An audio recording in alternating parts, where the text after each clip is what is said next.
If you take a look at a list of luxury grand touring coupes, you're going to see a lot of heavy hitter names, such as the Bentley Continental GT, Ferrari Roma, Jaguar F-Type, as well as Mercedes AMG SL Roadster. Now, what would you say if arguably one of the best vehicles on that list is made by a company that is better known for luxury, long-term reliability, ergonomics, and fuel economy? Well, that brand is Lexus. Lexus brought us the LC 500 back in 2018, and then for the 2024 model year, they brought it back to us with this beautiful copper crest color. Today, we're gonna take a look at this vehicle and see what it has to offer, see where it stacks up against some competition, and see what the value is like for this vehicle, as it does have a starting price under $100,000.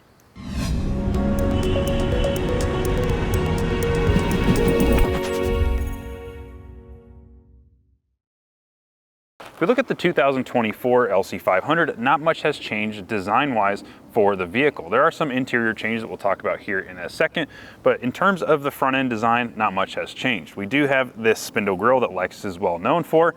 It's kind of a polarizing design. I personally like it. It makes the cars look very sleek, very high performance, and also very luxury. Now on each side, we have triple beam LED headlights that do have automatic high beams, so they turn off when a car comes, and then they turn back on when there is no car in front of you.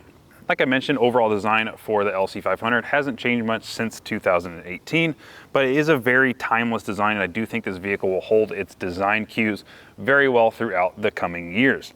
Now, this does have a 360 camera system. We have a camera right under our Lexus logo here. We have a camera in the front, under the mirrors, and in the back, giving you a 360 surround camera view. If you take a look at the silhouette of the LC 500, it is by no means a small vehicle with an overall length of 187.4 inches, a width of 75.6 inches, and a base curb weight of 4,340 pounds. So it's definitely not a lightweight vehicle by any means, but Lexus took all the measures necessary to make this vehicle feel a lot more lightweight and a lot more nimble than it really is. We have this nicely designed mirror. It's just a very aesthetically pleasing mirror with this nice 45-degree angle coming out. Gloss black mirror cap with this LED in the middle, with this chrome separating the gloss black from the copper crest bottom of the mirror. Now, this does have the blind spot monitor embedded in the top corner of the mirror. For our wheels and tires, we're looking at a staggered width setup. In the front, we have a 245/40/21. Then in the back, we have a nice meaty 275/35/21. Now for our wheels, they are 21-inch forged alloy wheels, so nice and lightweight for that performance factor. Wrapped around these wheels is a Dunlop SP Sport Max 060 tire. It is a sticky summer tire, great for the summer, not great for wet conditions, snowy conditions, anything like that. Now this vehicle is equipped with the dynamic handling package, so that does get you the performance pads as well. If you don't want to spend the $6,000+ for the dynamic handling package, the sport package also gets those performance pads. Now in terms of suspension, we do have the AVS, the active variable suspension from Lexus, in all four corners, which adjusts your damping force per driving condition or drive mode. Now Lexus claims it has 650 different modes or different levels of damping force. So this vehicle does handle all road conditions well. Then when you start to get sporty, it does get into a sporty stance and a much stiffer damping force.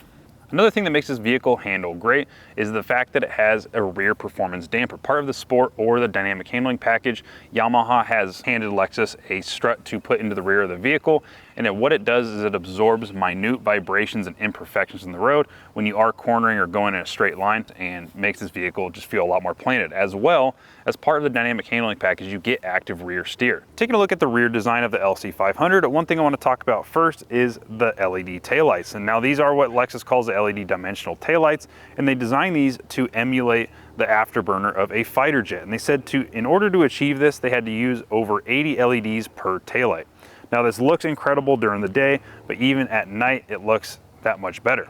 Now that is my favorite feature, but other than that, we have a lot to go over back here. We have this active rear spoiler, like I mentioned. This is a speed activated rear spoiler, or manually with a button on the center console. So this comes up at 50 miles per hour and goes back down under 25.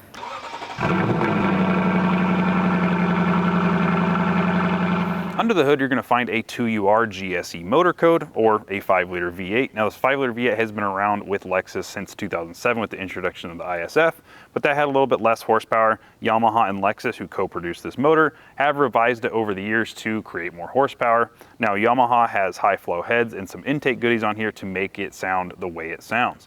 Now Yamaha and Lexus have been working together for many years, best known for the LFA work, making it one of the best sounding vehicles in my personal opinion. Now this is a fairly efficient motor as well. It gets 16 miles per gallon in the city, 24 on the highway, and 18 miles per gallon combined. And that is due in part by two things: 10-speed transmission that we'll talk about, as well as the fact that this is a variable valve timed motor. It can run an Atkinson cycle as well as auto cycle. Now, the transmission that is paired to this is a 10-speed automatic, but Lexus claims that it has shift times comparable to a dual clutch transmission. Now, Lexus also claims that this transmission is smaller and lighter than some 8-speed transmissions. Now, if you want a little bit more efficiency, you can go with the LC500H. That has a 3.5-liter V6 as well as 2 electric motors, producing 354 combined horsepower, still getting you good performance as well, with a 0 to 60 time of 4.7, comparing this to the 4.6 that this naturally aspirated V8 gets. Jumping into the driver's seat of the LC500, we are sitting at 42 inches of legroom, which is not too shabby. But where it does get a little bit shabby is the headroom. We're sitting at 36.8 inches of headroom, about a half inch less than the glass roof, because we have this carbon fiber roof, which is part of that dynamic handling package that this car is equipped with. It's about a $6,200 package. I think it's a worthy sacrifice, that half an inch of headroom, to get a carbon fiber roof. It looks excellent, and it's such a cool feature, and I think it will help the car hold value in long term. In terms of creature comforts, we do have dual zone climate control, power adjustable steering column. We do have heated and ventilated 8-way power adjustable seats on the driver and passenger side. And there is an option for a heated steering wheel that is part of the all-weather package that is not equipped on this vehicle. Let's go and shoehorn our way in here and see how we fit. So go ahead, pull the seat back upright, and the seat automatically goes back to where it started. Now, as you can see, I cannot sit up straight. Oh, and it just hit my feet, so it moved forward just a little bit more. Now, in terms of legroom and headroom, back here we have 32.5 inches of legroom and 32.2 inches of headroom. Obviously, the design of this coupe, a very like GT-esque coupe design, the roof line is definitely not accommodating for rear seat passengers. Now, in terms of that, you do have your baby seat latches back here, or your anchors, so you can put a car seat back here if you were to want to do that. That's kind of an interesting way to transport your child in an LC500, but also a very cool way to transport your child. If you go ahead and open up our trunk, press the button on the passenger side taillight, pop that open, there is not a ton of space back here as it is a coupe design, but this is more than the convertible. 5.4 cubic feet to be exact of total storage here on this LC500. Now, back here we have a couple of things. On the driver's side, we have our tire puncture kit. There is no full-size spare or spare at all, just a tire puncture kit on the driver's side and a Lexus branded first aid kit over on the passenger side. Now, under the floor, we do have a toolkit area as well as where your battery is located. So you have your battery here and your fuse box all located where you would normally have a spare tire. And I think that they probably did this because there is a lack of space under the hood, but as well, it probably lowers the center of gravity, so that is good.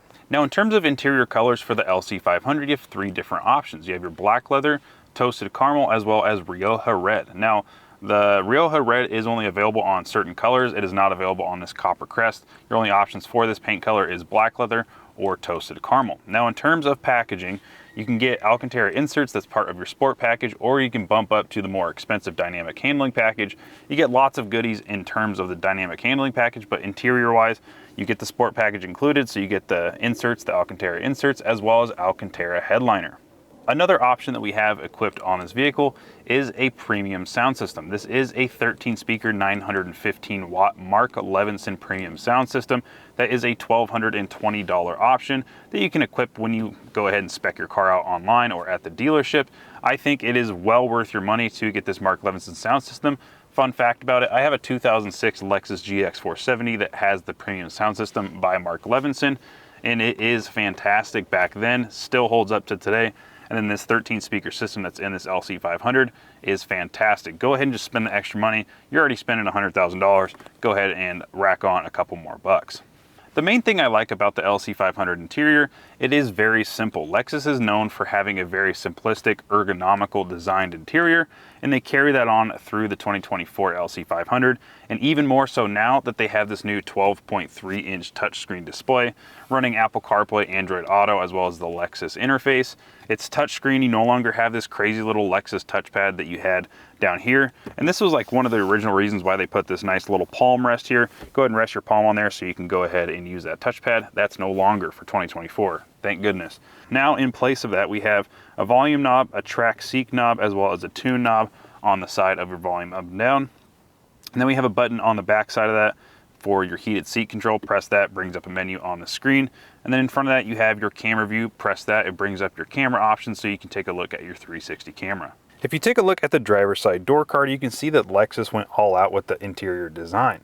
Even so much so that this door handle is just perfectly embedded into the door card. So normally you have this long plastic piece that encompasses all of the handle, but not for the LC500. Lexus went ahead and just beautifully designed this door handle as well as how it mounts inside the door.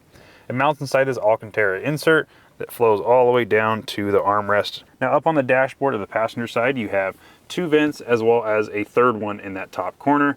These kind of point upwards. That's really all they're good for. Come up and over, and this one is more direct to the passenger. You can go ahead and press this button and that will open your glove box. Very, very small glove box, all lined with this felt material. Keep your manual in there, and that's about it. Now, if we move on over, you can see that for the 2024 model year, we now have a 12.3-inch infotainment display. Before, we had an embedded, the dash kind of came up and embedded this screen into the dash where you controlled it from a touchpad down below here. In front of that, we have a nice little cup holder. It's about big enough for a Kirkland water bottle. A Gatorade, that's about it. Nothing too big. Your travel mug might fit, but it might interfere with your HVAC controls or your climate controls up here. Now, speaking of that, we do have dual zone climate control, individually controlled by physical buttons, which is nice to have in a day where huge tablet screens are a thing. It's nice to have physical buttons every now and then. Now, if we go over to our gauge cluster, not much has changed since its introduction in 2018. This gauge cluster is very reminiscent of the big brother of this car, the LFA, as where if you push this button right here, it moves the whole gauge cluster over to the right. So it brings up your information display and you can go ahead and go through that. Go ahead and press it again, moves it back to the center, and you are on your way. Now off to the right side of your gauge cluster, you do have your drive mode select. So you have Sport, Sport Plus. You press the side, it goes back to normal or your custom mode. And if you go ahead and click that down twice, you go to Eco, up once into Sport, and then Sport Plus. Now at the top of the gauge cluster, you do have another Alcantara bit covering this portion, giving it a nice non-reflective coating. And this does have some nice stitching encompassing the gauge cluster itself. Now you do have an option for heads-up display. You can option that while speccing out your car. This one is not equipped with that. Off to the left side of the gauge cluster, you have your traction control as well as your snow mode. So down for snow mode, and then you click the side. Just one little tap and it turns the traction control off. Much better than some vehicles where you have to hold the button. You have to like hold the button and then press it again, and that will turn traction control all the way off. This, however, wants you to harness the monster inside the hood. Click that, turns traction control all the way off, and you're good to go. Now, unfortunately, I lost the footage of me talking about the vehicle while driving it, and so I'm going to re-record it here and most likely say a little bit better than I did at the time. So starting off with the performance of the LC500, we have that naturally aspirated V8, that 5-liter V8, 471 horsepower, 398 pound-feet of torque with a 7,300 RPM redline. Also has a Torsen limited slip diff out back, part of our sport or dynamic handling package, as well as a 10-speed automatic transmission that shifts nice and firm as well as quick, getting us from 0 all the way to 60 miles per hour in 4.5 seconds. Now 0 to 60 might not be the most, or I guess the quickest time out of this segment, especially when you start just inching up the price points. You can get to 500-600 horsepower in different competitors.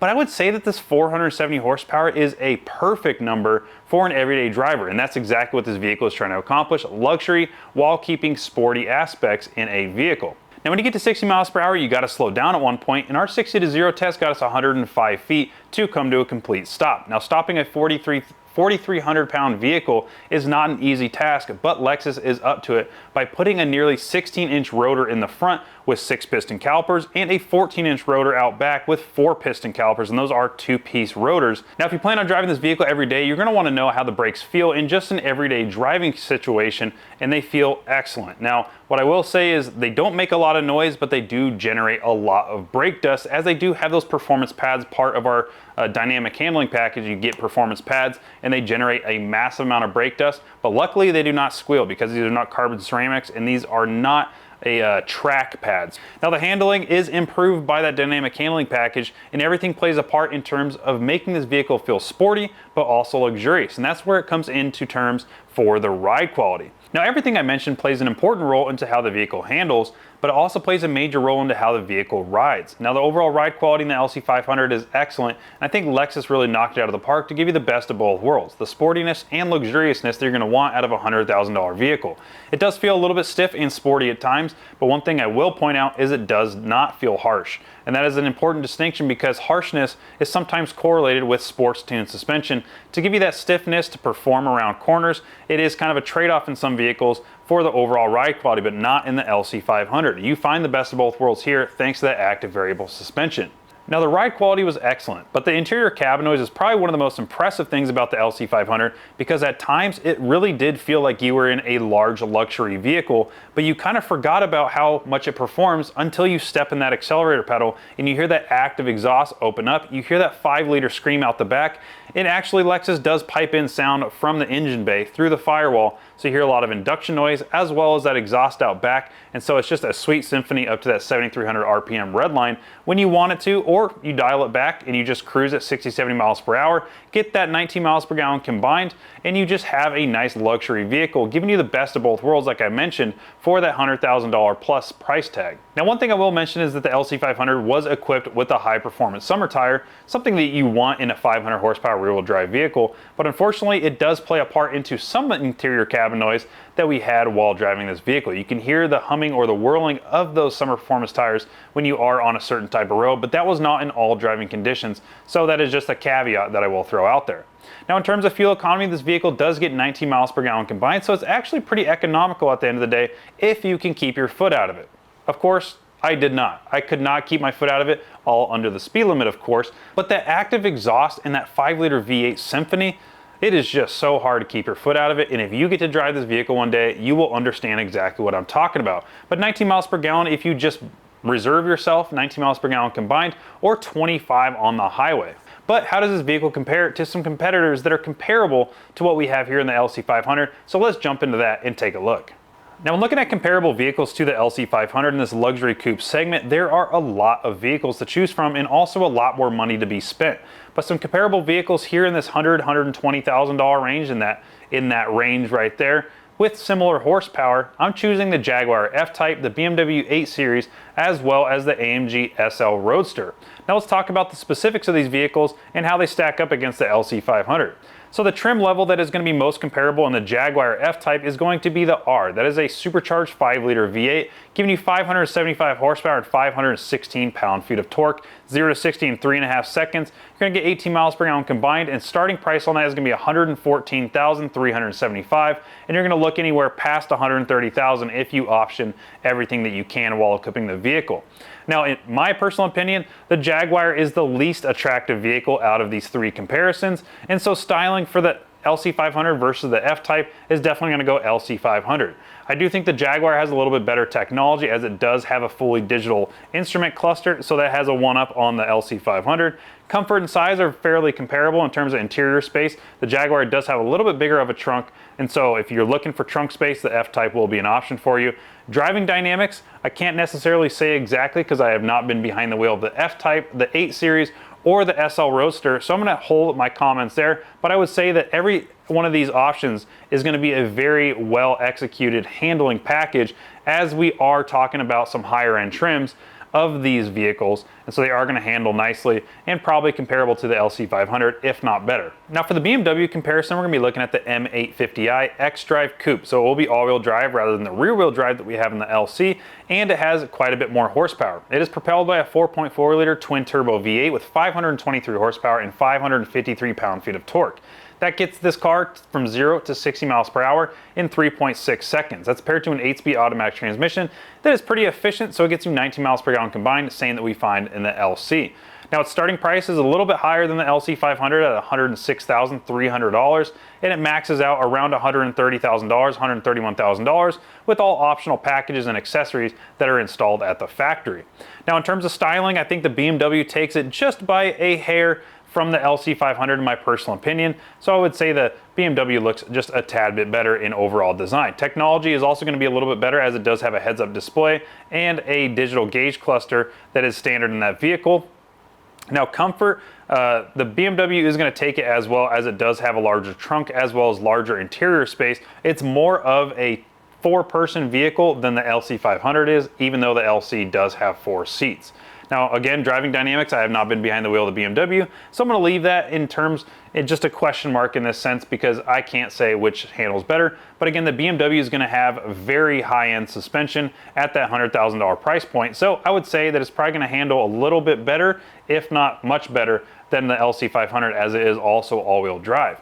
Now fuel efficiency, 19 miles per gallon combined, so it is very similar to the LC500, so they're about even in that sense. Now for the Mercedes comparison. This is going to be a little long-winded, so I apologize, but I'll try to make it as quick as possible because Mercedes does have quite a few different variants of this AMG SL Roadster.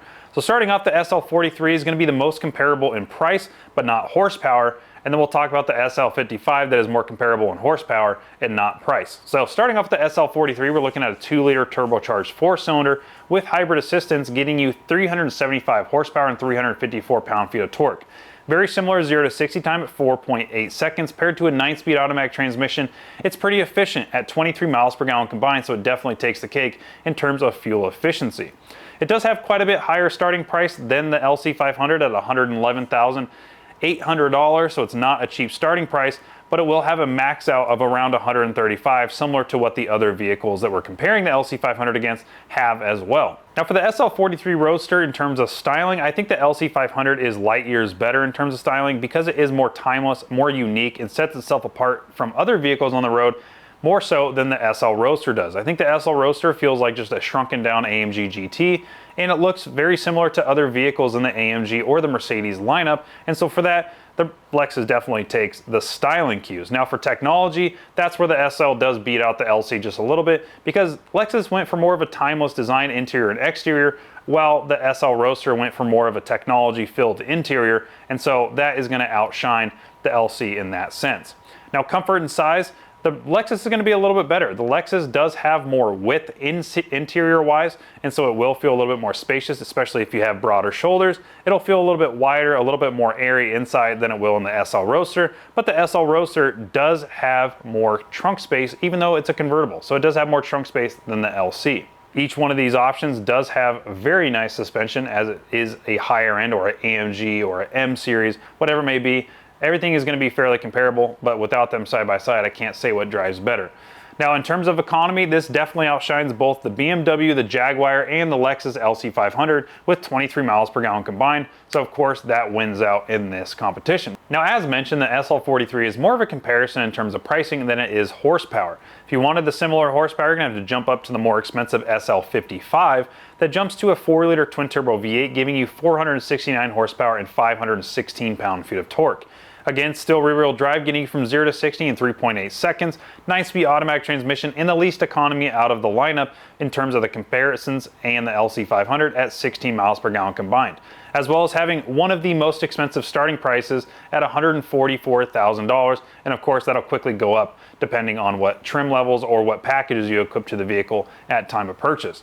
Now, if that is not enough for you, there is also the SL63 Roadster that is the same 4-liter twin-turbo V8, but it just produces more power, 577 and 590 pound-feet of torque. 0 to 60 similar to at 3.5 seconds, and that has a massively hefty starting price at $187,000.